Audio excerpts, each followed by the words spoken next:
श्रीमद् भागवत महापुराण स्कंद 5 अध्याय 16। पाताल आदि सप्त अधोलोक वर्णन।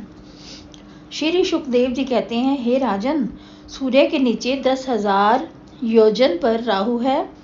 असुरों में अधम सिंह पुत्र राहु दैत्य अयोग्य होने पर भी भगवान की कृपा से देवपद और ग्रह भाव को प्राप्त हो गया है।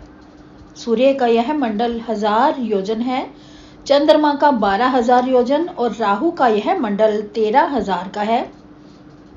अमावस्या तथा पूर्णिमा को यह सूर्य या चंद्रमा समसूत्र पर जब राहु को दिखते हैं तभी इनको पकड़ने दौड़ता है। इसको जान इन दोनों की रक्षा के अर्थ विश्व में सुदर्शन चक्र रख छोड़ा है। तब सुदर्शन चक्र को देख 2 घड़ी तक उसके सन्मुख रह कांपता हुआ राहु दूर से ही लौट जाता है। जितने समय तक राहु खड़ा रहता है उतने समय का ग्रहण कहते हैं। राहु से नीचे सिद्ध चारण विद्याधरों के स्थान है। उनसे यह राक्षस पिशाच प्रेत भूतगण इनके विहार करने का स्थान है। उसी स्थान तक रहने वाला वायु रहता है। उस यक्षादिकों के स्थान के नीचे 100 योजन पर यह पृथ्वी के विकार हंस गीध बाज गरुड़ आदि पक्षी उड़ते रहते हैं। उतनी दूर तक इस लोक भूलोक की सीमा है। पृथ्वी के नीचे 7 पाताल हैं। भूमि से 10,000 योजन नीचे अतल, अतल से 10,000 योजन नीचे वितल, उससे 10,000 योजन नीचे सतल, इसी क्रम से सब लोक स्थित हैं। अतल, वितल, सतल, तलातल, महातल, रसातल, पाताल, ये 7 लोक पाताल स्वर्ग कहलाते हैं। इनमें भी काम भोग ऐश्वर्य आनंद विभूति ये वर्तमान है। दैत्य दानव नाग ये सब वहां आनंद पूर्वक भोग विलास करते हुए रहते हैं। इस सब पातालों में मैं दानव की रची हुई अनेक पुरियां प्रकाशमान रहती हैं। इनमें देवलोक की शोभा से भी अधिक वाटिका और उपवन है। इन पातालों में सूर्य आदि ग्रहों के न होने से दिन रात्रि का विभाग नहीं है। इस कारण काल का भय नहीं है। यहाँ बड़े बड़े नागों के सिर की मणियां अंधकार दूर करती रहती हैं। इनमें रहने वालों की औषधि रस रसायन अन्न पान व स्थान दिव्य होने के कारण आदि व्याधि वृद्धावस्था श्वेत केश होना देह की व्यवस्था और विवर्णता दुर्गंधता पसीना परिश्रम गलानी इत्यादि विकार नहीं होते। इन लोगों की मृत्यु भगवान के चक्र के बिना किसी से नहीं होती। अतल लोक में मय का पुत्र बलि रहता है, जिसकी उत्पन्न की हुई 96 मायाओं में से कितनी ही माया अब तक मायावी लोक धारण करते हैं। उसके जम्भाई लेने से स्वैरिणी कामनी और पुष्पवली यह 3 प्रकार की स्त्रियां उत्पन्न हुई। वे स्त्रियां उस लोक में गए हुए पुरुष को हाटक रस पिला अपने साथ मिलाप करने योग्य बना उसके साथ रमण करती हैं। उस रस के पीने से 10,000 हाथियों का बल आ जाता है। वह मैं ईश्वर हूँ ऐसा अभिमान कर बकता फिरता है।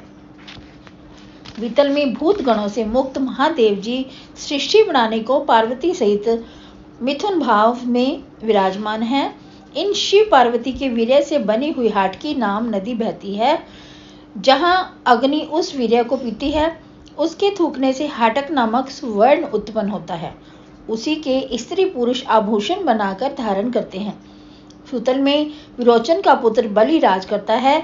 इंद्र के हित को भगवान ने वामन अवतार धारण कर त्रिलोकी का राज्य हरण कर बलि को तीसरे पाताल में पहुंचाया है। हे राजन, बलि की महिमा हम क्या वर्णन करें, जिसके द्वार पर नारायण गदा लिए अभी तक पहरा देते हैं। सुतल के 10,000 योजन नीचे तलातल है, उसमें मैं दानव निवास करता है। महादेव जी ने इसके तीनों पूर्व भस्म करके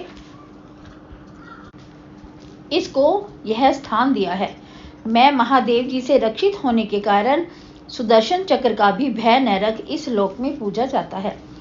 तलातल से नीचे महातल है, उसमें सिर वाले कद्रु के पुत्र सर्पों का गण रहता है। इनमें कुहकट शक कालिया और सुषेण आदि मुख्य माने जाते हैं। ये लोग गरुड़ जी से निरंतर उद्विग्न रहा करते हैं।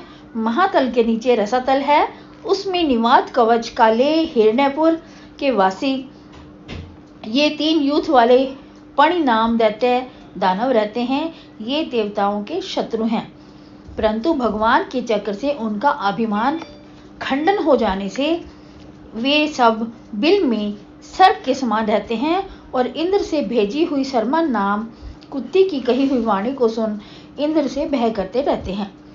रसातल के नीचे पाताल है, उसमें नागलोक के पति वासुकी आदि नाग रहते हैं।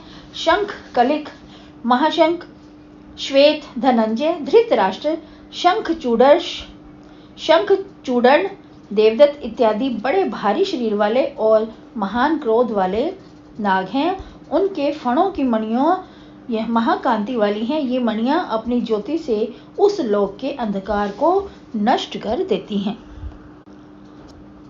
स्कंद 5 अध्याय 17वां। शेष नाग नामक भगवान संकर्षण का विवरण। श्री सुखदेव जी ने कहा, पाताल से 30,000 योजन दूर शेष जी विराजमान हैं। ये दृष्टा और दृश्य को खींच कर मिला देते हैं, इसी से इनको संकर्षण कहते हैं। शेष जी के सिर पर यह पृथ्वी धरी है। जब ये शेष प्रलय काल में जगत के संहार की इच्छा करते हैं तो इनको क्रोध से कुटिल भ्रिकुटियों के मध्य से 3-3 नेत्रों से युक्त संकर्षण नाम 11 रुद्र हाथ में त्रिशूल लिए हुए प्रकट होते हैं। अनंत जिसका वीर्य है और लोगों के हितार्थ लीला मात्र इस धारणी को धारण कर रहे हैं, आप ही अपने आधार हैं। उन्हीं शेष जी का स्मरण करना उचित है। श्री सुखदेव जी कहते हैं कि हे परीक्षित, संसार सुख की इच्छा वाले पुरुष को जो जो गति अपने कर्मों के अनुसार मिलती है, वे सब पाताल से लेकर ध्रुव लोक पर्यंत कर्म फल अन्य मनुष्यों की गति है, इससे अधिक नहीं। अब आगे क्या वर्णन करूं। स्कंद 5 अध्याय 18वां। नरक समूह का विवरण। राजा परीक्षित कहने लगे, हे महर्षि, इस श्लोक में पुरुष के सुख दुख की देव, मनुष्य, पशु आदि जीव की पृथक पृथक गति परमेश्वर ने क्यों बनाई। श्री सुखदेव जी बोले, हे राजन, यहाँ कर्ता के त्रैविध्य से श्रद्धा भी 3 तरह की होने से कर्म की गति भी पृथक पृथक होती है।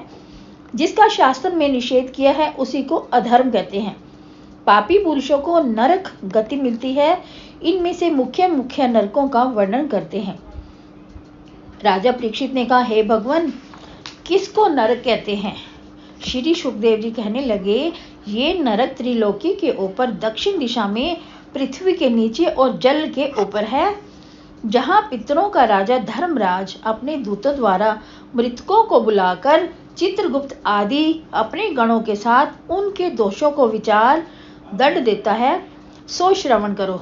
तामिस्त्र, अधंतामिस्त्र, रौरव, महारौरव, कुंभीपाक, कष्टसूत्र, असिपत्रवन, शुक्रमुख, अंधकूप, कृमि भोजन, संदेश, तप्त सूर्मी, व्रज कंकट, शालमली, वैतरणी, पुयोद, प्राणरोध, विषसन, लाला भक्षा, सार में यादन, अबीरची, अप्यान, ये 21 नरक हैं। और शार करदम, रक्षोगण, भोजन, शूलप्रोत, दंदशूक, अविटी, निरोधन, पर्यावर्तन, सूचिमुख, ये 7 पृथक हैं। सब मिलकर 28 नरक हैं। इन 28 नरकों की यातना और नियमित रूप कर्मों का निरूपण कहते हैं। जो पुरुष पराया धन, पुत्र, स्त्री हरण करता है, उसको यमदूत तामिस्त्र नरक में पटक देते हैं। इसमें अन्न जल नहीं मिलता और दंड ताड़ना होती है। जो पुरुष छल से किसी की स्त्री से संभोग करता है, वह अंधतामिस्त्री नरक में पड़ता है, जहाँ जीव पीड़ा से बुद्धि रहित तथा अंधा हो जाता है। जो पुरुष मैं हूँ मेरा है ऐसी ममता कर सबसे द्रोह करके अपने ही कुटुंब का पालन करता है, वह रौरव नरक में गिरता है। इसी प्रकार महारौरव है, इसमें जो अपने ही शरीर को पालता है वह गिरता है। वहां पर कृप आदि रूरू उसके मांस को नोच कर खाते हैं। जो जीते हुए पशु पक्षियों को पकाता है, उसको यमदूत कुंभी पाक में उठाते हुए तेल में भूनते हैं। जो पिता ब्राह्मण व वेद से द्रोह करता है, वह कष्ट सूत्र में पड़ता है। उसकी भूमि ऊपर से धूप और नीचे से अग्नि से तपा करती है। जो बिना विपत्ति आए वेद मार्ग को त्याग पाखंड में चलता है उसको 80 पत्र नरक में डाल कोड़ों से पीटते हैं। जो कोई राजा अथवा कर्मचारी निरपराधी को दंड देता है और ब्राह्मण वध का दंड देता है वह शुकर मुख नरक में गिरता है। उसको कोल्हू में डालकर पेलते हैं। मच्छर व खटमल आदि जीवों को जो मनुष्य पीड़ा देता है वह अंधकूप नरक में पड़ता है। वहां जिनको दुख दिया जाता है सो वह जीव उसको दुख देते हैं। जो मनुष्य भोजन न करने योग्य उत्तम पदार्थ को दूसरे लोगों को बांट कर दिए बिना अकेला खा लेता है उसे और पंचमाह यज्ञ नहीं करता उस मनुष्य को कृमि भोजन नरक में पटकते हैं।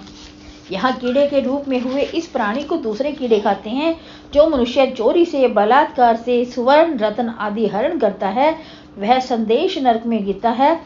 वहां उसकी खाल को यमदूत लोहे के तपे चिमटे से तोड़ते हैं। और जो मनुष्य नहीं रमण करने योग्य स्त्री से रमण करता है दोनों यमलोक में कोड़ों से पीटे जाते हैं और उस पुरुष को तपाई हुई लोहे की स्त्री से और स्त्री को तपाए हुए लोहे के पुरुष से लिपटाते हैं। इस नरक का सप्तभूर्मी नाम है। जो पुरुष पशु आदि के साथ मैथुन करता है उसको वज्र कंटक शैलालीन नरक भोगना पड़ता है।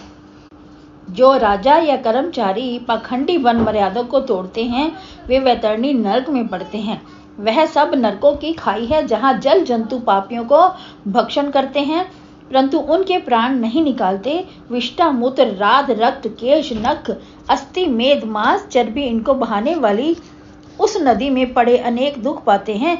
जो मनुष्य इन लोकों में शूद्र के पति होकर शौच आचार नियम को त्याग कर निर्लज हो वैश्या आदि नीच स्त्रियों से रमण करते हैं वे पुयोत नरक में गिरते हैं। वहां राध विष्ठा खखान मल से भरे हुए सागर में पड़कर वहां वही पदार्थ खाना पड़ता है। हे राजन, जो उस जगत में ब्राह्मण आदि वर्ण होकर कुत्ता गंधर्व बकरा पालते हैं और शिकार को खेल मानकर हिंसा करते हैं प्राण रोध नरक में पड़ते हैं।